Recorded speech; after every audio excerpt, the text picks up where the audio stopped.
Hello everyone, আশা করি আপনারা সবাই ভালো আছেন। তো চলেন একটা ছোট্ট একটা মিনি ব্লগ শেয়ার করি। তো সেই দিন ছিল আমাদের তম্মার বছর কি, তো ৩-৪ বছরের মতো হয়ে গেল তম্মা আমাদের কাছে নাই বর্তমানে।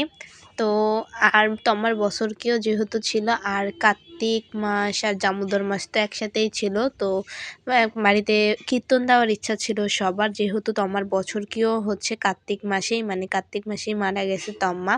তো ভাবলাম যে সেই দিনই হচ্ছে কীর্তনটা দেওয়া যাক। তো সেই দিন হচ্ছে সবসময় তো কীর্তন তো আমাদের যেহেতু রাতে হয়, তো সেই দিন ভাবলাম যে সকাল মানে দুপুরের দিকে করা যাক কীর্তনটা। তো সেই হচ্ছে দুপুর বলতে বলতেও সেই রাত হয়ে গেছে কীর্তন শেষ হইতে। আর আমাদের প্রসাদ বলতে অনেক রকমের আইটেম ছিল, তো সেগুলোও পরপর করে দেখাবো। আর হচ্ছে বাড়িতে কীর্তন হলে না সবসময় ভালোই লাগে। তো এখানে আলু ভাজা ছিল, ডাল ছিল, তারপরে হচ্ছে ফুলকপির তরকারি ছিল, টক, পায়েস, লুচি, অনেক কিছুই ছিল। অন্নপ্রসাদ ছিল। তো এই সব আইটেম ছিল সবগুলা মিলে। তো কীর্তন পুরা শেষের দিকে চলে আসছিল। আর আমাদের পুচকু ঘ্যাতো, সেও কিন্তু বড় হয়ে গেছে আর খুবই শান্তশিষ্ট।